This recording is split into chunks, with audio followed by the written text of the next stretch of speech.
गुरुर्ब्रह्मा गुरुर्विष्णु गुरुर्देव महेश्वर गुरुरेव परं ब्रह्म तस्मै श्री गुरवे नमः।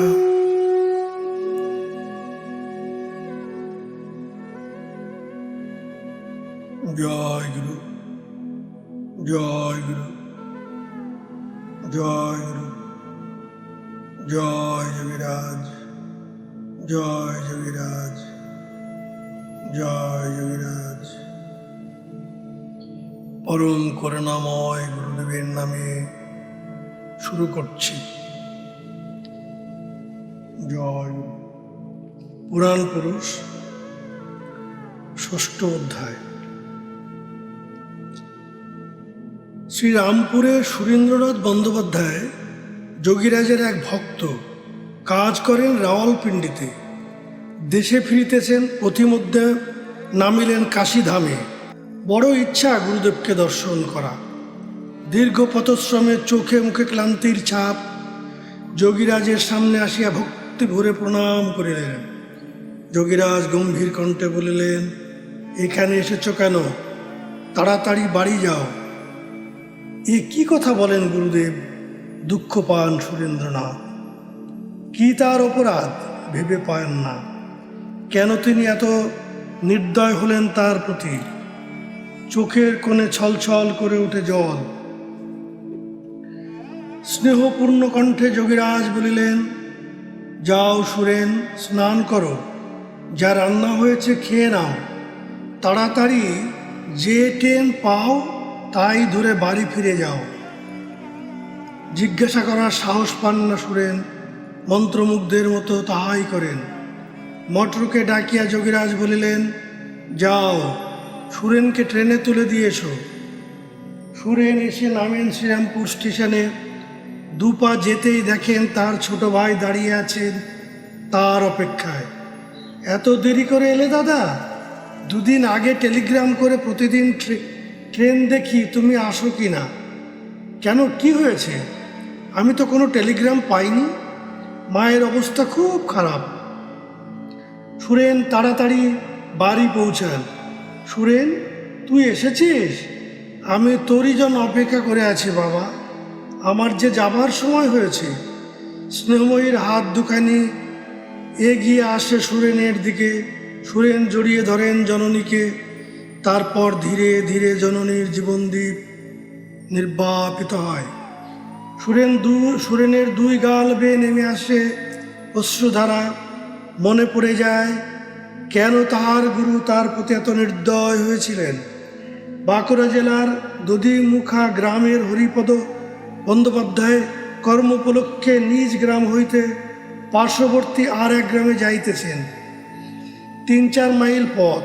তাই তিনি ঘুরপথ পরিত্যাগ করিয়া জঙ্গলের পথ ধরিয়াছেন। চারিদিকে শাল, সেগুন, মহুয়ার বন, মাঝে সরু পথ, কোথাও জনমানব নাই। ভেসে আসে নানা বন্য ফুলের গন্ধ, বিহঙ্গের কাকুলি। হরিপদ চলিয়াছেন ঈশ্বর চিন্তায় বিভোর হইয়া। ভয় তাকে ছুঁইতে পারে না। হঠাৎ চমকে ওঠেন হরিপদ। যমদূত তার সামনে। এক নরখাদক লেজ নাড়িতে নাড়িতে গুটি গুটি এগিয়ে আসছে তারই দিকে। যেন শিকার তার হাতের নাগালে। তাড়াহুড়া কিছু নেই। হরিপদ বুঝলেন মৃত্যু তার অবশ্যম্ভাবী। যমের বাহন এসে গেছে। এখানে কেহই তাহাকে রক্ষা করবার নাই, একমাত্র তার দয়াল গুরু যদি তাকে রক্ষা করেন। কে যেন তার ভিতর হইতে বলিল, গুরু রক্ষা করো, গুরু রক্ষা করো। মুখোমুখি দাঁড়িয়ে আছে হরিপদ তার সহকারী। হরিপদ শুনতে পেলেন পিছন থেকে কে যেন তাড়াচ্ছে, হ্যাত হ্যাত। তারপর খাদক লেজ নাড়িতে নাড়িতে চলিয়া গেল গভীর অরণ্যের ভিতর। প্রেমাশ্রু নেমে আসে হরিপদর দুই গাল বেয়ে। অল্প কিছুদিন পর হরিপদ আসিয়াছেন কাশীধাম। যোগীরাজ চরণে সাষ্টাঙ্গ প্রণাম জানাইয়া বলিলেন, এই যাত্রায় জীবনটা বাঁচিয়ে দিয়েছেন। বড় ভয় পেয়ে গিয়েছিলাম। বড় ভয় পেয়েছিলে কি না? যোগীরাজ মৃদু মৃদু হাসেন। উপস্থিত ভক্তরা মুখ চাওয়াচাই করেন, বুঝতে পারেন না কেউ। পরে সকলেই হরিপদ বাবুর নিকট হইতে ঘটনাটি শুনিয়াছিলেন।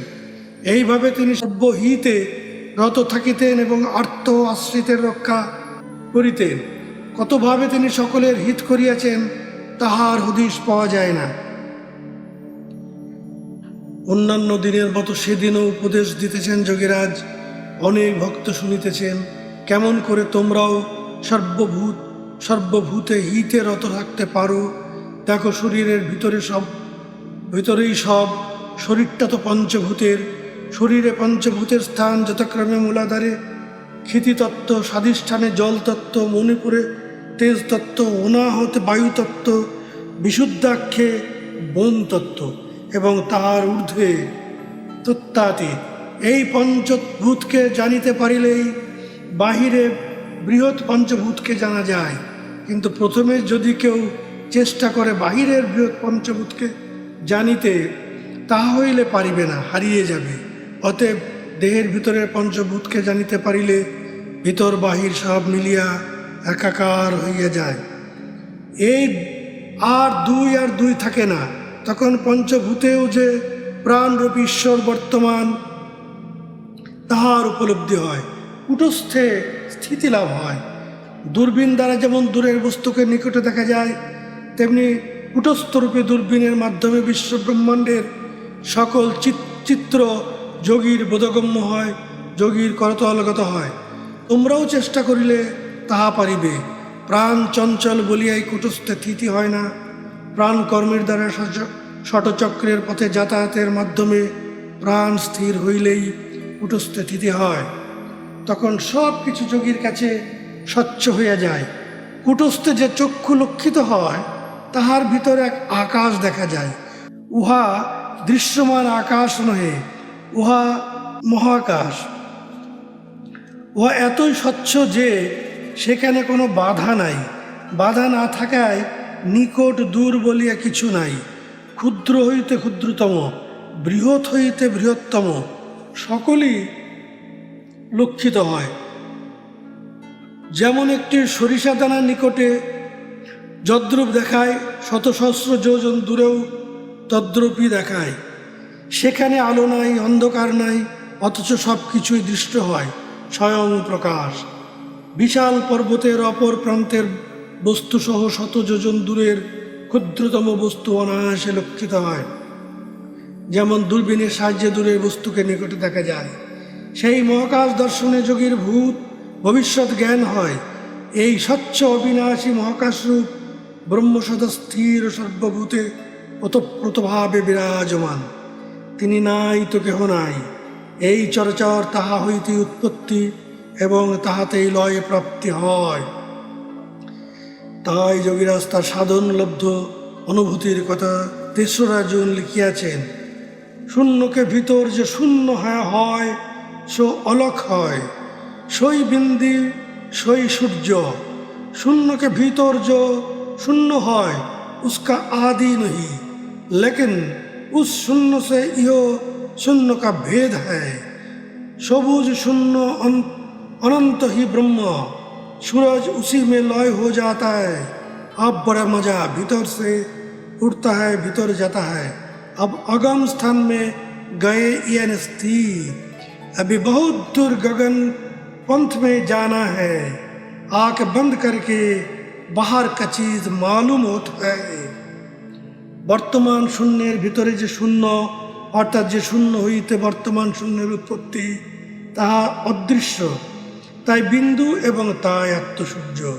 शून्येर भितर जे शून्य अर्थात महाशून्य ताहार आदि नाई, अतएव अनंत अंतও নাই, কিন্তু সেই স্বচ্ছ মহাশূন্য তাহা বর্তমান শূন্য হইতে অর্থাৎ বর্তমান আকাশ হইতে পৃথক।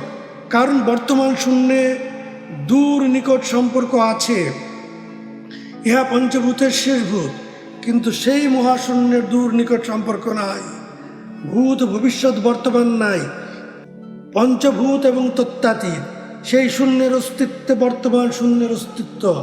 সেই শূন্য স্বচ্ছ শূন্য সবুজ অনন্ত উহাই ব্রহ্ম।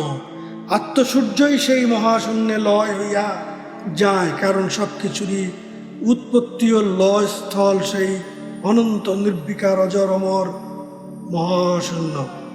এখন বড়ই আনন্দ হইতেছে এবং উহা ভিতরে হইতেছে, উঠিতেছে ও ভিতরেই যাইতেছে।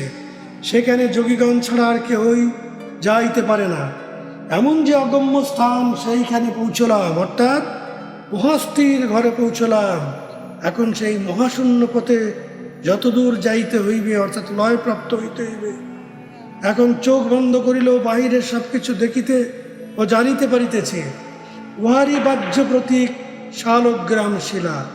প্রবল বেগে প্রবাহিত জলের নিম্নদেশে যে বৃহৎ শিলা যেমন নিশ্চল থাকে, তদ্রূপ বিনাশী নামে ও রূপ নানা প্রকারে প্রবাহিত হইলেও তাহার আধারস্বরূপ মহাকাশরূপ কুটস্থ পরব্রহ্ম অচল থাকেন। সেই নশ্বর নামরূপে উপেক্ষা হইলে তবেই মহাকাশরূপ চিদানন্দ জ্ঞাত হওয়া যায়। যেমন আত্মার কোনো অবয়বের আশঙ্কা করা যায় না, তেমনি নাম বা রূপ ইহারও সেই স্বচ্ছ স্বরূপের অংশ হইতে পারে না। তাই তিনি সকলকে বলিতেন, এই শরীরে যে কুটস্থ আছেন, তাহাকে যে গুরুর উপদেশে না দেখে সে অন্ধ। যেমন কবুতরের পালক উড়িতে উড়িতে আস্তে আস্তে ঘুরতে ঘুরতে পড়ে, তেমনি বায়ু ক্রমশ রুখতে রুখতে সূক্ষ্ম হয়, অবশেষে শূন্যের মধ্যে দিয়া অনেক দিনের পর গমনাগমন করিতে পারে। জয় গুরু। শরণাগত ভক্তের প্রতি যোগীরাজের করুণা ছিল অসীম। তাহাদের রক্ষার জন্য তিনি সর্বদা সজাগ থাকিতেন। কলিকাতার এক বিখ্যাত আইন ব্যবসায়ীর পত্নী অভয়া যোগীরাজের ভক্ত। ওই দম্পতির পর পর কয়েকটি সন্তান হইয়া বাঁচে নাই, সেজন্য তাহাদের বড়ই দুঃখ। অভয় একদিন তার গুরুর যোগীরাজের চরণে প্রার্থনা জানালেন যেন তার একটি সন্তান হয় ও সুস্থ শরীরে বেঁচে থাকে। মহাযোগী বসে আছেন প্রশান্ত আননে, কোন এক ভাব রাজ্যে বিচরণ করিতেছেন। দেখলেই মনে হয় জগৎ সংসারের সমস্ত বন্ধন থেকে মুক্ত এক বিহঙ্গ। কে এলো, কে গেল, কে কি কথা বলল, কিছুই তার খেয়াল নেই। অভয় ভাবেন বোধহয় গুরুদেব তার কথা শুনতে পাননি। পুনরায় আকুল প্রার্থনা জানায় অভয়া। ধীরে ধীরে বাহ্যজ্ঞানে ফিরে আসিলেন মহাযোগী। অভয়া পুনরায় প্রার্থনা জানায় তার গুরুর চরণে, একটি সন্তান তার চাই এবং সে যেন বেঁচে থাকে। যোগীরাজ প্রশান্ত কণ্ঠে বললেন, শোনো অভয়া, তোমার একটি কন্যা সন্তান হবে এবং বেঁচেও থাকবে, কিন্তু একটা নির্দেশ তোমাকে পালন করতে হবে, যেন ভুল না হয়। আশার ক্ষীণ তরঙ্গ জাগে অভয়ার মনে। অভয়া ভাবে তার ব্রহ্মগুরু যদি কৃপা করেন তাহলে অসম্ভব সম্ভব হবে। গদগদ কণ্ঠে অভয়া বললেন, আপনি যা আদেশ করবেন তাই করব।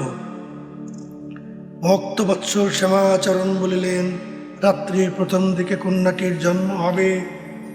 জন্মের কিছুক্ষণ পূর্ব হইতে সূর্যোদয় পর্যন্ত প্রসূতির ঘরে একটি প্রদীপ জ্বালিয়ে রাখবে, কিন্তু সাবধান, প্রদীপটি যেন নিভে না যায়।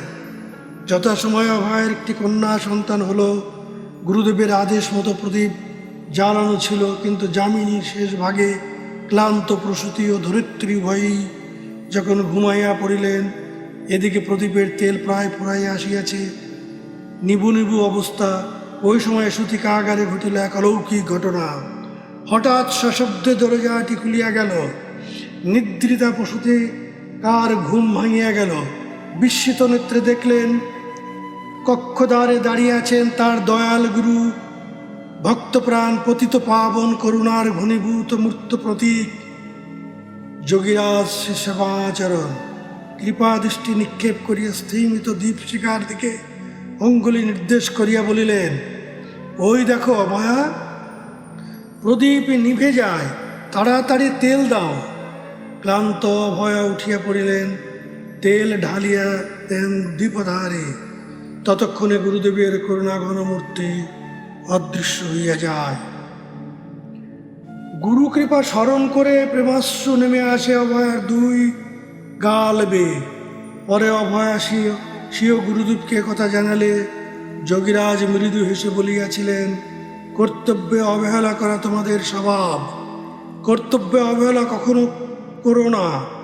যোগীরাজ এইভাবে অনেক অপুত্রকে পুত্র লাভের যে ব্যবস্থা করিয়া দিয়াছিলেন তাহার দিনলিপি হইতে প্রমাণ পাওয়া যায়। এই বিষয়ে তিনি 8ই ফেব্রুয়ারি লিখিয়াছেন, শ্যামলালা কো পুত্র হোনে কো উপায় বতলায়া, শ্যামলালাকে তার পুত্র লাভের উপায় বলিয়া দিলাম। যোগীরাজের ঋষি সদৃশ 2 পুত্র, 3 কড়ি লাহিড়ী ও 2 কড়ি লাহিড়ী এবং 3 কন্যা হরিমতী, হরিকামিনী এবং হরিমোহিনী। 16 বছরের বিবাহিতা মধ্যম কন্যা হরিকামিনী পিত্রালয়ে আসিয়াছে। হঠাৎ কন্যাটি কলেরা রোগে আক্রান্ত হলো, একেবারে এশিয়াটিক কলেরা। কাশীমণি দেবী যোগীরাজকে অনুরোধ করিলেন, কন্যাটির যা হোক একটা ব্যবস্থা করো, ওকে বাঁচাও, তুমি থাকতে মেয়েটা মরে যাবে। যোগীরাজ নিরুদ্বিগ্ন, যেন কিছুই হয় নাই। কাশীমণি দেবী বারবার অনুরোধ করেন, যেমন করে হোক মেয়েটিকে বাঁচাও। মহাযোগী কোনো কথা না বলিয়া একটি অপমার্গের শিকড় ও 2.5টি গোলমরিচ দিয়া বলিলেন, এই 2টি জিনিস একত্রে বেটে খাইয়ে দাও। কাশীমণি দেবী ভাবিলেন, কন্যা বিবাহিতা, ডাক্তারের ঔষধ খাওয়ানোই ভালো, না হলে যদি কোনো অঘটন হয় তাহলে মেয়ের শ্বশুর বাড়ি থেকে কথা শুনতে হবে। তাই তিনি যোগীরাজের প্রদত্ত এই ঔষধ না খাইয়ে ডাক্তারের ঔষধ খাওয়াইয়াছিলেন। কিন্তু পরদিন কন্যাটি পরলোক গমন করিলেন। যোগীরাজ অন্যান্য দিনের ন্যায় সেদিনও বৈকালে যথারীতি গীতা ব্যাখ্যা করিতেছেন এবং তার সুযোগ্য শিষ্য পণ্ডিত পঞ্চানন ভট্টাচার্য মহাশয় গীতার মূল শ্লোক পাঠ করিতেছেন। অনেক ভক্ত শুনিতেছেন। এমন সময় উপরের ঘরে হইতে মহা ক্রন্দনরোল উঠিল। উপস্থিত সকলেই বিচলিত হইলেন। কারণ জিজ্ঞাসা করায় যোগীরাজ বলিলেন, মেজ মেয়েটি মারা গেছে, তাই সকলে কাঁদছে। বোধহয় শ্মশান যাত্রীরা এসেছে। ভট্টাচার্য মহাশয় গীতা গ্রন্থখানি বন্ধ করিয়া বলিলেন, আজকের মতো থাক। যোগীরাজ গম্ভীরভাবে বলিলেন, ওদের কাজ ওরা করুক, তোমাদের কাজ তোমরা করো। উপস্থিত সকল ভক্ত বলিলেন, বর্তমানে আর গীতা ব্যাখ্যা শোনার মতো মনের স্থৈর্য নাই, আজকের মতো বন্ধ থাক। যোগীরাজ অনুদ্বেলিত, যেন কিছুই হয় নাই। প্রশান্ত কণ্ঠে বলিলেন, আচ্ছা, তাহলে বন্ধই রাখো। পরদিন যোগীরাজের শ্যালক রাজচন্দ্র সান্যাল মহাশয় আসিয়া যোগীরাজকে জিজ্ঞাসা করিলেন, প্রিয়জন বিয়োগে যে দুঃখ সাধারণ মানুষের হয়ে থাকে তা কি তোমার হয়? যোগীরাজ বিস্মিত হাস্যে বলিলেন, দুঃখ তো সকলেরই হবে, তবে জ্ঞানী ব্যক্তির ক্ষেত্রে কিছুটা পার্থক্য আছে। যেমন পাথরের গুলিকে যদি শক্ত জায়গায় আছাড় মারা যায় তাহলে তা লাফিয়ে পালিয়ে যায়, কিন্তু যদি নরম মাটিতে আছাড় মারা হয় তাহলে সেটা সেই নরম মাটিতে গেঁথে যায়। তেমনি জ্ঞানী ব্যক্তিকে দুঃখ আঘাত দিতে পারে না, আঘাত তার কাছে আসে কিন্তু ফিরে যায়। অজ্ঞানী সেই আঘাতে হায় হায় করে। পদ্মপত্রে জলের মতো সংসারে বাস করিয়াও এই মহান গৃহী যোগী কত সহজেই সকল দুঃখ কষ্ট হইতে সদা নির্লিপ্ত থাকতেন। ঠিক যেমন গীতায় শ্রী ভগবান বলিয়াছেন, জং হি ন ব্যথন্তি এতে পুরুষং পুরুষর্ষব সম দুঃখ সুখং ধীরং সমৃত্তায় কল্পতে। গীতার 2য় অধ্যায় 15 শ্লোক। এই সকল সুখ দুঃখে সমভাবে যে ধীর ব্যক্তি ব্যথা পান না, দুঃখ অনুভব করেন না, তিনি অমরত্ব এবং নিত্যানন্দ লাভ করেন। জয় গুরু। যোগীরাজ প্রতিদিন বৈকালে গঙ্গা তীরে রানামহল ঘাটে বেড়াইতে যাইতেন। সেইখানেই গঙ্গা তীরে ভক্ত কৃষ্ণরামের আস্তানা। যোগীরাজ কিছুক্ষণ ভ্রমণ করিয়া কৃষ্ণরামের বারান্দায় বসিতেন। গীতা সম্বন্ধে নানা আলোচনা করিতেন। তারপর সন্ধ্যার পূর্বে বাড়ি ফিরিয়া বৈঠকখানাঘরে বসিয়া ভক্তদের নানা উপদেশ দিতেন। রাত্রি 9টা বাজিলে ভক্তরা চলিয়া যাইতেন। এইভাবে যখন তিনি বৈঠকখানাঘরে ঘরে বসিয়া ভক্তদের উপদেশ দিতেন, তখন কোনো কোনো সময় দেখা যাইত তিনি হঠাৎ হাত জোর করিয়া কপালে ঠেকাইয়া প্রণাম করিতেছেন।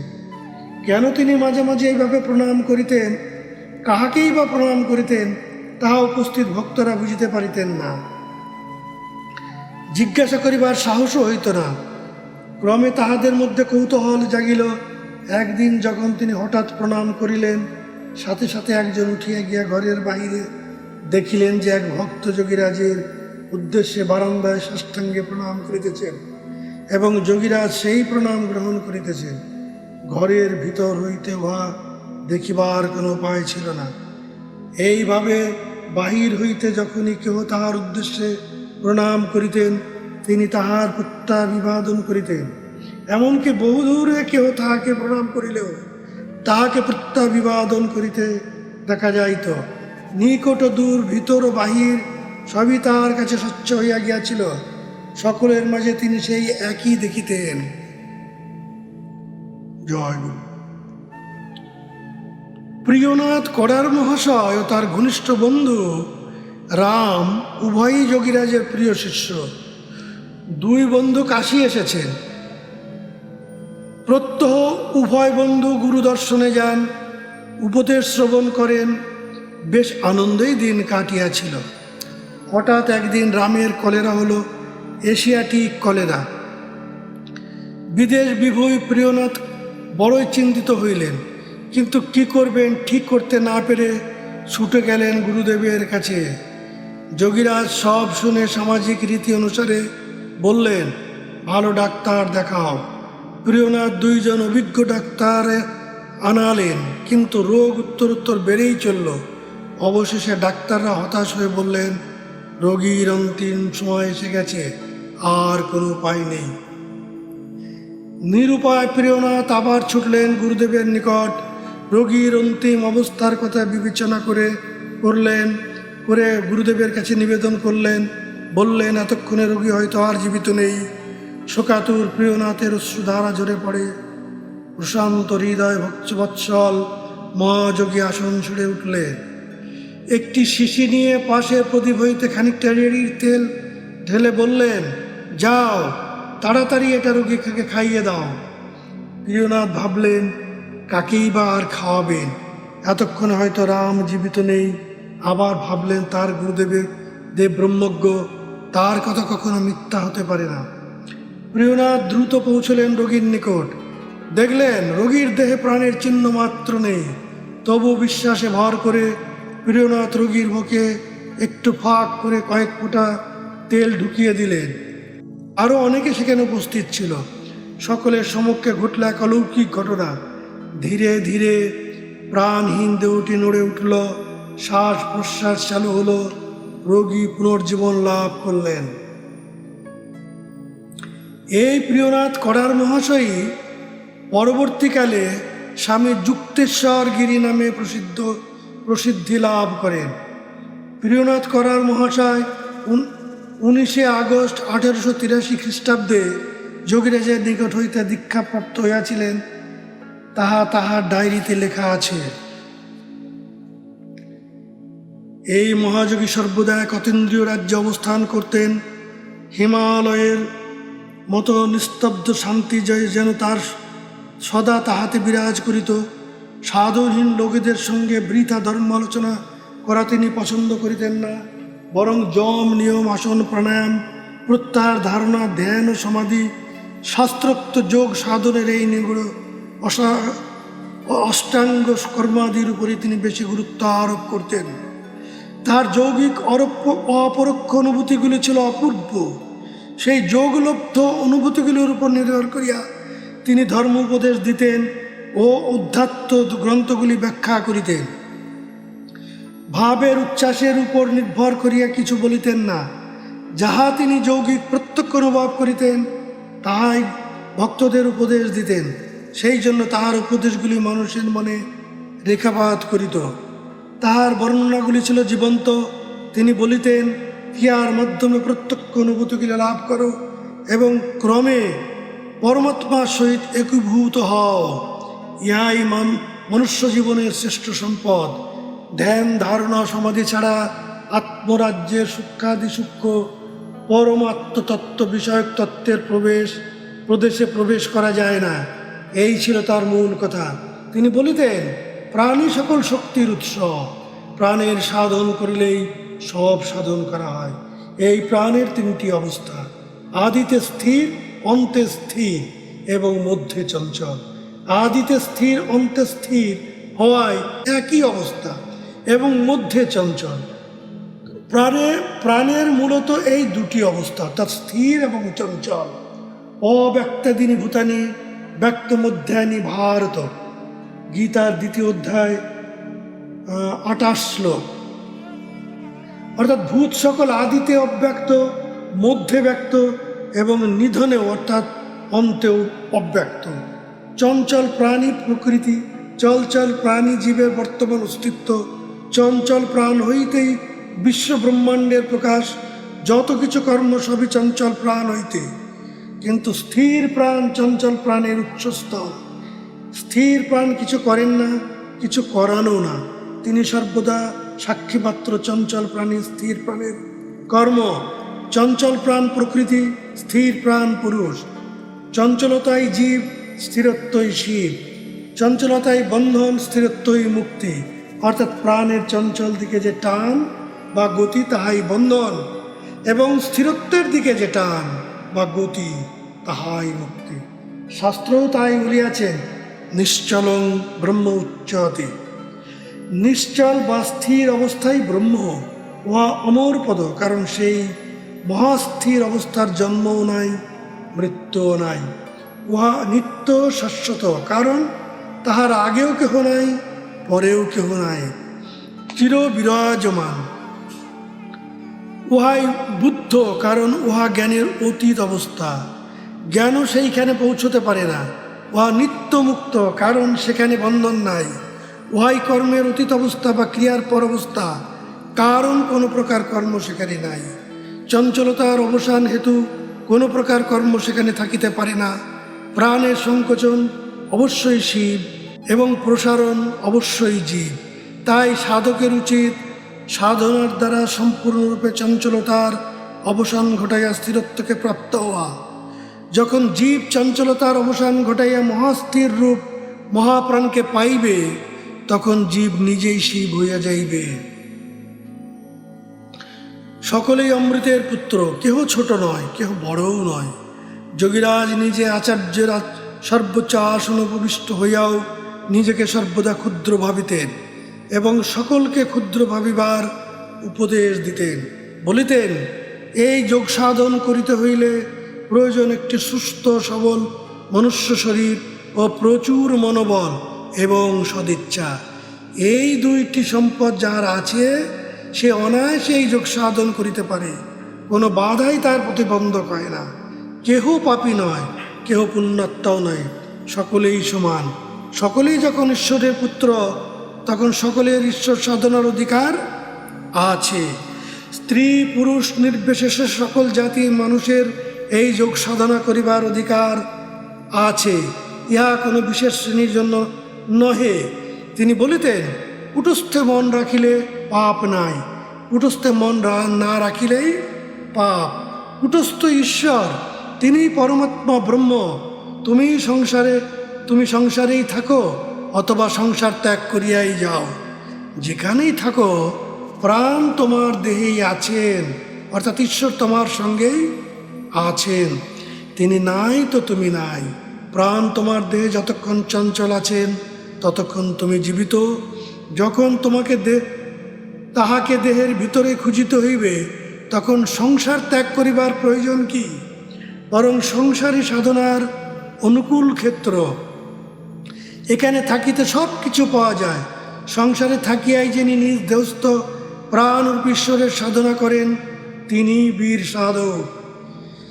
নিজ দেহস্থ প্রাণরূপ ঈশ্বরকে প্রত্যক্ষ করিতে পারিলেই সর্বত্র ঈশ্বর সত্য অনুভব হয়। এই প্রাণরূপ ঈশ্বরের সাধনা করিতে হইলে দেহে প্রাণ থাকা একান্ত আবশ্যক। প্রাণকে পাইতে হইলে প্রাণকেই প্রয়োজন, প্রাণ ছাড়া প্রাণকে পাওয়া যায় না। প্রাণের দ্বারা প্রাণের পূজা বা সেবা করিতে হয়। এই বিষয়ে লেখকের প্রাণময় জগৎ গ্রন্থে বিশেষ আলোচনা করা হইয়াছে, আপনারা অবশ্যই একবার দেখিয়া লইবেন। বাহিরের কোনো বস্তু দ্বারা প্রাণের পূজা বা সেবা সম্ভব নয়। যাহা কিছু দেখিতেছ সবই প্রাণ, প্রাণ ব্যতীত আর কিছুই নাই। তিনি ব্রহ্মা, তিনি বিষ্ণু, তিনি মহেশ্বর, তিনি দুর্গা, তিনি কালী, তিনি জগদ্ধাত্রী, জগজ্জননী। তাই ঋষিরা উদাত্ত কণ্ঠে বলিয়াছেন, প্রাণ হি ভগবানীশ, প্রাণ বিষ্ণু পিতামহ, প্রাণেন ধার্যতে লোক সর্বং প্রাণময়ং জগৎ। এই প্রাণী পিতা, প্রাণী মাতা, তিনি পুত্র, তিনি সখা। ঋষিরাও তাহাই বলিয়াছেন, পিতা হ বৈ প্রাণ, মাতা হ বৈ প্রাণ, পুত্র হ বৈ প্রাণ, আচার্য হ বৈ প্রাণ। উপনিষদের থেকে এই অংশটি আমরা পাই। প্রাণ হইতে প্রাণের উৎপত্তি, আবার প্রাণেই অবস্থান। প্রাণই ধর্ম, কারণ প্রাণই সব কিছু ধারণ করিয়ে রেখেছেন। প্রাণী কর্ম, কারণ প্রাণ ছাড়া কোনো কর্ম সম্পাদন হয় না। প্রাণী জীব, কারণ প্রাণ চঞ্চল বলিয়া জীব জীবিত। প্রাণী শিব, কারণ তিনি নিধনকর্তা। প্রাণী বিষ্ণু, কারণ তিনি পালনকর্তা। প্রাণী দুর্গা, কারণ তিনি এই দেহরূপ কেল্লা বা দুর্গে বাস করিয়া সকল দুর্গতিকে নাশ করেন। প্রাণী পুরুষ, কারণ এই দেহরূপপুরে একমাত্র তিনি বাস করেন। তিনি এই দেহে ও দেহের বাহিরে সর্বত্র বিরাজমান। তিনি সর্বদর্শী। অতএব মানুষ হইতে কীট পতঙ্গ, স্থাবর জঙ্গম সকলেরই একমাত্র উপাস্য ও ধর্ম এই প্রাণ। সকল দেবদেবীর উপাস্য এই প্রাণ। হিন্দু, মুসলমান, খ্রিস্টান প্রভৃতি মনুষ্য হইতে সকল প্রকার ইতর প্রাণী পর্যন্ত সকলেরই উপাস্য এই এক প্রাণরূপ ঈশ্বর। কোনো প্রকার ভেদাভেদ নাই। প্রাণ দেহে না থাকিলে কিছু থাকে না। প্রাণের অস্তিত্বে ইন্দ্রিয়, অঙ্গ প্রত্যঙ্গ, মন, বুদ্ধি, অহংকার সকলেরই অস্তিত্ব। তাই তোমরা সকলের আপন আপন প্রাণকে ভালোবাসো, প্রাণেরই উপাসনা করো, প্রাণেরই শরণাপন্ন হও। তাহা হইলেই জগতের প্রাণকে ভালোবাসিতে পারিবে, সর্বজীবে প্রেম আসিবে। তিনি প্রেমের উৎসস্থল, তিনি সকলের পতি, তাই তিনি বিশ্বপতি। তাই তাহার প্রতি প্রেম করো। সকলে প্রাণের সেবা করো, অর্থাৎ প্রাণের শ্বাস প্রশ্বাস রূপ যাহা বিরাম কর্ম প্রাণ কর্ম তাহা করো। তাহা হইলে প্রাণকে পাইবে। প্রাণই তুমি, সেই প্রাণ তোমার বর্তমান তোমাকে বদ্ধ করিয়াছে, আবার তিনি তোমাকে মুক্ত করিতে পারেন। এছাড়া কাহারও সাধ্য নাই মুক্ত করিতে পারে। প্রাণী বন্ধনকর্তা, প্রাণী মুক্তিদাতা। তাই তিনি আক্ষেপ করিয়া বলিতেছেন, এই দেহের ভিতরেই তিনি আছেন, অথচ কয়জন তার সন্ধান করে। বহিঃপ্রাণায়াম রূপ শ্বাস প্রশ্বাসের বহির্মুখী গতি নিবারণ করিয়া অন্তর্মুখ গতিরূপ অন্তঃপ্রাণায়াম বহু পরিমাণে করিতে পারিলে সকল প্রকার ইচ্ছার নাশ হইয়া জ্ঞান অবস্থা লাভ হইয়া থাকে বা পুনরাবর্তন রোধ হয়। এ অবস্থায় দেহত্যাগের পর আর বর্তমান অবস্থারূপ জন্ম হয় না, জীবন মৃত্যু অবস্থা লাভ হয়। জয় গুরু। আমরা এইখানে দুটো শব্দ পেলাম, একটা হচ্ছে ধর্ম, আর একটা হচ্ছে প্রাণী বন্ধনের কর্তা এবং প্রাণীর মুক্তি দাতা। এই দুটো বিষয়ে একটু পরিষ্কার করা যাক বা পরিষ্কার করার চেষ্টা করছি। পরম গুরুদেবের কাছে আমি আমার করুণ আকুতি জানিয়ে তারই কৃপায় কিছু বলার চেষ্টা করছি। ধর্ম ধৃধাতু নিষ্পন্ন, অর্থাৎ ধৃধাতু হইতে উৎপন্ন। ধৃধাতুর অর্থ হইতেছে ধারণ করা। ধারণ করা মানে যিনি ধরে রাখেন, অর্থাৎ স্থিত অবস্থা বজায় রাখেন, তাই ধারণ করা। কি ধারণ করেন? কে ধারণ করেন? ধারণ করেন এই যে বিশ্ব ব্রহ্মাণ্ড, এটা বিধাতার সৃষ্টি। বিধাতার অনিচ্ছার ইচ্ছায় এই বিশ্ব ব্রহ্মাণ্ড সৃষ্টি হয়েছে। বিধাতা পুরুষ এই বিশ্ব ব্রহ্মাণ্ড সৃষ্টি করিয়াছেন, আবার তিনি ইহাকে ধারণ করিয়া রাখিয়াছেন, তাই তিনি ধর্ম। সেই বিধাতা পুরুষ তিনি ধর্ম। তিনি কিভাবে সৃষ্টি করলেন এবং কিভাবে ধারণ করে আছেন? তার অনিচ্ছার ইচ্ছায় সৃষ্টি বাসনায় বিলসিত হয়ে তিনি যখন সহস্রার হইতে অনিচ্ছার ইচ্ছায় ওই কিঞ্চিত অবসরের ফাঁক লইয়া পতিত হইলেন, তখন তিনি আজ্ঞায় আসিয়া স্থির হইলেন আত্মারূপে। ইহাই ব্রহ্মভাব। ইহার পর সৃষ্টিকার্য সমাধা করিবার অর্থে উনি আজ্ঞার নিচে প্রথমে ব্রহ্মা বিষ্ণু মহেশ্বর রূপে উৎপন্ন হইয়া, অর্থাৎ ইড়া পিঙ্গলা সুষুম্না শত রজ এবং তম, এই তিন গুণ, এই তিন গুণই তিন বেদ, ঋক সাম যজু, শিব বিষ্ণু এবং ব্রহ্মা এবং শত রজ তম তিন গুণ। এটা হচ্ছে আসলে ইড়া এবং পিঙ্গলা এবং সুষুম্না, এই তিন নারীকে অবলম্বন করে অবস্থান করে। এই তিন নারী যখন আজ্ঞার নিচে হইতে উৎপন্ন হইলেন, তখন এই ইড়া এবং পিঙ্গলা এবং সুষুম্না, এই সুষুম্না পথে প্রাণ অধোগামী হইয়া মূলাধারে এসে আবার উনি স্থির হলেন এবং সেখান থেকে নাভিস্থ সমান বায়ুর আকর্ষণে মধ্যাকর্ষণ দ্বারা আবার প্রাণাপানের কাজ শুরু হয়। অর্থাৎ বায়ুর যে চঞ্চল অবস্থা সৃষ্টি হলো, আমরা দেখতে পাচ্ছি কি প্রাণ, এই যে প্রাণ আজ্ঞার নিচে এসে সৃষ্টির নিমিত্ত তিনি আজ্ঞার নিচে এসে প্রাণ নাম ধারণ করে জগতে নেমে এলেন সর্বনিম্নে মূলাধার পর্যন্ত। এই প্রাণ তার দুটি অবস্থা, একটা স্থির অবস্থা, একটা চঞ্চল অবস্থা। শাস্ত্রে বলা হয়েছে নিশ্চলং ব্রহ্ম উচ্চতে, অর্থাৎ এই যে স্থির অবস্থা, ইহাই ব্রহ্ম অবস্থা। আর এই যে মাধ্যাকর্ষণ শক্তির বলে, অর্থাৎ নাভিস্থ স্থির বায়ুর মাধ্যাকর্ষণ ফলে যে চঞ্চল প্রাণের উৎপত্তি হচ্ছে, অর্থাৎ নাসাপথে একবার বাহিরে যাচ্ছে, একবার প্রবেশ করছে, এই যে শ্বাস প্রশ্বাসের ক্রিয়া, ইহাই চঞ্চল অবস্থা, ইহাই চঞ্চলা প্রকৃতি। আর মূলাধারস্থ যে স্থির বায়ু, উহা স্থিরা প্রকৃতি। এই স্থিরা প্রকৃতি চঞ্চলা প্রকৃতির অস্তিত্বের মূল। তিনি ব্রহ্মস্বরূপ, তিনি এই বিশ্ব ব্রহ্মাণ্ড ধারণ করে রেখেছেন। অর্থাৎ চঞ্চলতা দিয়ে বিশ্ব ব্রহ্মাণ্ড উনি সৃষ্টি করলেন, চঞ্চল প্রাণ হইতে বিশ্ব ব্রহ্মাণ্ড সৃষ্টি হইল, এবং স্থির যে প্রাণ, স্থির রূপ যে প্রাণ, সেই পরা প্রকৃতি এই বিশ্ব ব্রহ্মাণ্ডকে ধারণ করে আছেন। প্রাণের এই দুই রূপ দ্বারাই সৃষ্টি, স্থিতি আবার লয় হইতেছে। সুতরাং তিনি ধারণকর্তা, তিনি পালনকর্তা, তিনি আবার লয়েরও কর্তা, তিনি ধর্ম। এই যে সৃষ্টি, স্থিতি, লয়, এই তিন অবস্থাকে যিনি বজায় রেখেছেন, তিনি ধর্ম। এই বজায়ের কর্তা হইতেছে প্রাণ। জগতে প্রাণই হচ্ছে পালনকর্তা, প্রাণই হচ্ছে বিধাতা পুরুষ, প্রাণই হচ্ছে সমস্ত কিছুর মূল।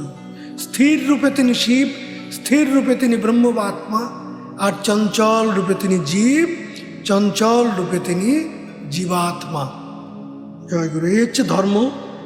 আর প্রাণ কিভাবে বন্ধনের কারণ হয়, পূর্বেই বলা হয়েছে চঞ্চল প্রাণ হইতে জগৎ উৎপন্ন হইতেছে। জগৎ উৎপন্ন হওয়া মানে হচ্ছে জীব ভাবের উৎপত্তি হইতেছে। এই চঞ্চল প্রাণ হইতে জীবের উৎপত্তি। এখানে যেহেতু সৃষ্টিতত্ত্ব আলোচনা হচ্ছে না, কাজেই বিস্তৃত আলোচনায় আমরা যাচ্ছি না। শুধু জেনে রাখুন যে পঞ্চভৌত দেহ ক্ষিতি অপ্তেজ মরুদ্ভম, তাই চঞ্চল প্রাণের বিভিন্ন অবস্থায় উৎপন্ন হইতেছে। 1 লক্ষ প্রাণ তরঙ্গে জীব সৃষ্টি হয়, তার বিভিন্ন তরঙ্গ মাত্রায় এই পঞ্চভূতের উৎপন্ন হয়ে থাকে। তা এইভাবে ভূত উৎপন্ন হচ্ছে, অর্থাৎ জীবের সৃষ্টি হচ্ছে। আবার সেই জীব, তার মধ্যে মন বুদ্ধি অহংকার রূপে নানা ভাব, মন বুদ্ধি অহংকার, প্রেম প্রীতি ভালোবাসা, আবেগ, কাম ক্রোধ লোভ মদ মোহ মাৎসর্য মায়া মমতা স্নেহ, এই সমস্ত ভাবগুলোও চঞ্চল প্রাণ হইতে উৎপন্ন হয়ে থাকে। সুতরাং যত সৃষ্টি, যত উৎপন্ন, যত জাত হওয়া ভাব আছে, জীবভাব, এই সমস্ত এই প্রাণ হইতেছে। আবার ওই স্থির প্রাণরূপ স্থিরা প্রকৃতি তদ্বারা ইহা ধৃত রহিয়াছে। তো এই যে চঞ্চল প্রকৃতি হইতে উৎপন্ন নানা জীব ভাব, এই ভাব উৎপন্ন হয়ে জীবকে এই জগতের কামনা বাসনার মধ্যে বদ্ধ করে রাখে। এই ভাবগুলি হচ্ছে বন্ধনের কারণ। অর্থাৎ শাস্ত্রকারগণ গীতা আদি শাস্ত্র এই কাম ক্রোধ লোভ এই তিনকে মহাশত্রু রূপে নির্ণয় করেছেন। ইহারাই বন্ধনের কারণ, কামই হইতেছে মূল শত্রু। সুতরাং এই কাম উৎপন্ন হয় চঞ্চলময়, এই কাম দ্বারাই আমরা জগতে বদ্ধ রয়েছি। সুতরাং ইহাই হচ্ছে, এই জন্য এই কামের উৎপন্নে চঞ্চল প্রাণ হইতে, সেই জন্য প্রাণই হচ্ছে বন্ধনের কারণ। আবার এই কামনা বাসনাকে আমি যদি ষটচক্রের ক্রিয়ারূপ যোগ সাধন দ্বারা যদি বহির্মুখী প্রাণকে অন্তর্মুখী করিতে সমর্থ হই, তাহলে ওই যে প্রাণাপনার কাজ, যেটা আগম নিগম, যেটাকে রোচক পূরক বলা হয়, তার মধ্যে দিয়ে যদি আমি নিত্য এই অভ্যাস করতে থাকি, তাহলে ক্রমে ক্রমে প্রাণের চঞ্চল গতি কমে আসতে থাকে। তারপরে ধীরে ধীরে কামনাও কমে আসতে থাকে। এই কামের যখন ক্ষীণ অবস্থা হয়, তখন মন স্থির হয়। মন স্থির হইলে সেই স্থির মন মুক্তিপথের সহায় হয়। ইহাই মূল বলিবার কারণ। এই জন্য প্রাণী হইতেছে চঞ্চল যে প্রাণ, উহা বন্ধনের কারণ, আর স্থির যে প্রাণ, উহা মুক্তির কারণ। জয় গুরু, জয় যোগীরাজ, জয় গুরুদেব।